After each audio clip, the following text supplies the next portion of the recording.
সুবহানাল্লাহ। এটা নিয়ামত কিনা বলে, এত বড় নিয়ামত দিবে। শুধু তাই নয়, একজন কোরআনের হাফেজকে আল্লাহ রাব্বুল আলামিন সম্মানিত করবে। কোরআনের হাফেজের মা বাবাকে আল্লাহ ডাকবে, ওই কোরআনের হাফেজের মা বাবা কই? আল্লাহ রাব্বুল আলামিন তাদেরকে দুইটা নূরের মুকুট পরাইয়া দিবে, দুইটা নূরের টুপি পরাইয়া দিবে, যেটা হাতের ময়দানটা উজ্জ্বল হয়ে যাবে। সুবহানাল্লাহ। এরকম ভাগ্যবান কখন হতে পারে বলেন? ভাগ্যের বিষয় না। যেই দিন কিয়ামতের ময়দানে সবাই নাফসি নাফসি বলে ডাকবে, যত বড় মন্ত্রী হন না কেন, যত বড় এমপি হন, যত বড় নেতা হন, সেদিন ছাড় পাওয়া যাবে না। যত বড় নেতা হন, নেতার পরিচয় সেদিন চলবে না।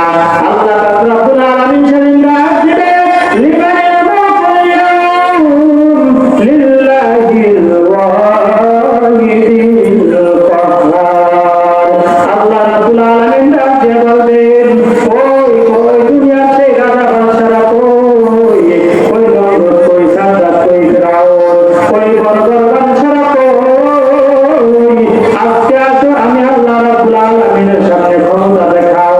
সব মাথা নিচু হয়ে যাবে, আল্লাহর সামনে কেউ যাওয়ার সুযোগ পাবেনি। বলে আল্লাহর সামনে কি কথা বলতে পারবে কেউ? আল্লাহর সামনে কথা বলার সুযোগ পাবে না। আল্লাহর পয়গম্বর সাল্লাল্লাহু আলাইহি ওয়াসাল্লাম বলেন, যে আল্লাহর বান্দা কোরআনকে মুখস্থ করবে, মান করাআল কুরআন ফাস্তাযহারাহু ফাআহাল্লাহু লাহু, যে ব্যক্তি কোরআন মুখস্থ করবে এবং হালালকে হালাল মানবে, হারামকে হারাম মানবে, আদখালাহুল্লাহুল জান্নাহ। আল্লাহ রাব্বুল আলামিন জানায় দেন, পয়গম্বর আপনি উম্মতদেরকে জানায় দেন, আমি আল্লাহ পাক রব্বুল আলামিন তাদেরকে জান্নাত দিয়ে দিব। সুবহানাল্লাহ। কি করবেন আল্লাহ? ওই হাফেজ সাহেবকে জান্নাত দিয়ে দিবেন। শুধু তাই নয়, আল্লাহর পয়গম্বর একটু বলেই থাকে জানায়, আল্লাহর পয়গম্বর বলেন, ওয়াশাফাহু ফি আশরাতিন মিন আহলি বাইতিহি কুল্লুহুম কদ ওয়াজাবাত লাহুন নার। আল্লাহর পয়গম্বর সাল্লাল্লাহু আলাইহি ওয়াসাল্লাম ডাকে বলে, তাই নয়, আল্লাহর পয়গম্বরকে জানাবে, আপনি জানাবেন এমন 10 জন ব্যক্তিকে আমার ওই বান্দা সুপারিশ করবে, যেমন 10 জন ব্যক্তির উপর জাহান্নাম ওয়াজিব হয়ে গেছে। সুবহানাল্লাহ বলবেন না? জোরে বলেন সুবহানাল্লাহ।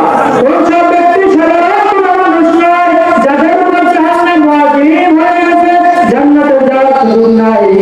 আল্লাহ রাব্বুল আলামিন ওই বান্দাকে হাফেজ কোরআনদেরকে ডাক দিয়ে বলবেন, গোলাম, দুনিয়াতে বহু কষ্ট করেছো, আমি আল্লাহ রাব্বুল আলামিন তোমাকে সম্মানিত করলাম, তোমার মা বাবাকে সম্মানিত করলাম।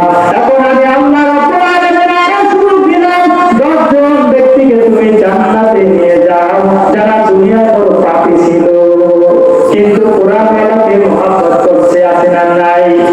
দেখা যায় অনেক বড় রাজনীতি, নামাজ নাই, রোজা নাই,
হালালকে হালাল জানতে হবে এবং হারামকে হারাম জানতে হবে। এজন্য আমাদের জন্য আল্লাহ রাব্বুল আলামিন হালালকে হালাল জানা এবং হারামকে হারাম জানা তাওফিক দান করে বলেন আমিন। এই কোরআনের সাথে যেন আমাদের সকলকে লেগে থাকা তাওফিক দেয় বলেন আমিন। এই কোরআন শিক্ষা করার কোনো বয়স আছে বলেন? বয়স আছে? জোরে বলেন বয়স নাই। মুরব্বী হয়ে শেখা যায়, অল্প বয়সে শেখা যায়। আমরা অনেকে মনে করি 10-12 বছরেই কোরআন শিখতে হয়, বয়স বেশি হয়ে গেলে আর শেখা যায় না। এটা মনে করেন বয়স বেশি হয়ে গেছে শিখবো কেমনে? এই কথা আল্লাহ শুনবে না।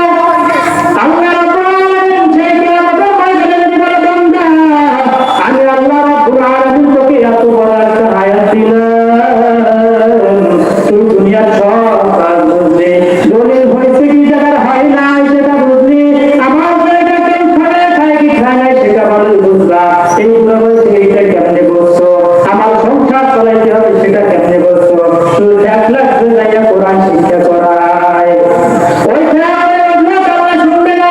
বহু মানুষ আছে মুরব্বী হয়ে গেছে, আমার মাদ্রাসায় চলে গেছে শিক্ষার জন্য, আসলে নাই।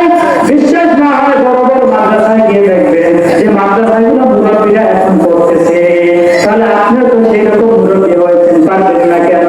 আল্লাহ পয়গম্বর সাল্লাল্লাহু আলাইহি ওয়াসাল্লাম বলেছেন, যে ব্যক্তি কোরআন শিক্ষা করে এবং শিক্ষা দেয় তার সবচেয়ে উত্তম, তারা কি সবচেয়ে উত্তম ব্যক্তি। আল্লাহ রাব্বুল আলামিন বলে, বান্দা তুমি তারতিলের সাথে কোরআন তেলাওয়াত করো। কিসের সাথে? তারতিলের সাথে। আজকে আমরা তারতিলের সাথে কোরআন তেলাওয়াত করি না। আল্লাহ রাব্বুল আলামিন বলেন, যেই রকম তোমরা সুরে তারতিলের সাথে তেলাওয়াত করেছো, ইকরা ওয়ারতাকি ওয়ারাতিল কামা কুনতা তুরাতিলু ফিদ দুনিয়া ফাইন্না মানজিলাতা